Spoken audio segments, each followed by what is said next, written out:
fižolček, ogrlček in slamica.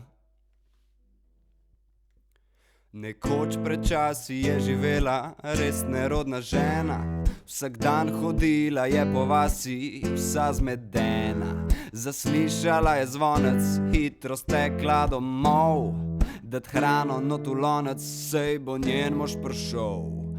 Ogenj je prižgala, na hitro kar slamo, drugač predolgo bi čakala, doživela dramo. Utrujen, lačen mož hiti, odveč je slaba vola, saj res si ne želi pojest na pol stroga fižola. Voda že potihem vre, jo gleda naša damica, kuha, a ne ve, da z ognja je skočila slamica.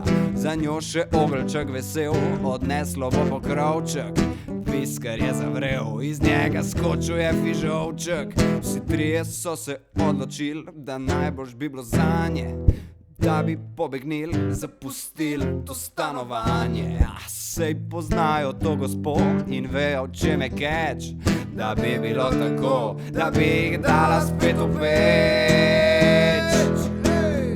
Tekli so v hrib, a le poglej, prva prepreka, se zdrznal za hip, se je močno narasla reka. Kako ćemo zdaj na drugo stran, težka odločitev. Slamica našla je plan, predlagala je rešitev. Se stegnila bom čez, na to pojdite čez mene. Tako je fižolček res na drugo stran prišel brez pene.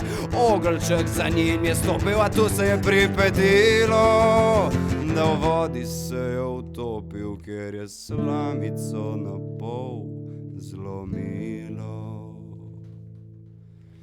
V valovih sta se izgubila čisto dol pri tleh, fižolček pa je drugega stila, padel je v smeh. Krohotal in hihital, cigar mu je naročil, dobil je to, kar je iskal, od smeha mu trebuh je počul. Majhna boga črevca so gledala moj sklač, se drl je k drevca, da ga slišal je krojač. Mu rešil ritko, zašil ga tisti dan, od takrat je vsak fižolček z belo nitko na trebuščku zaznamovan.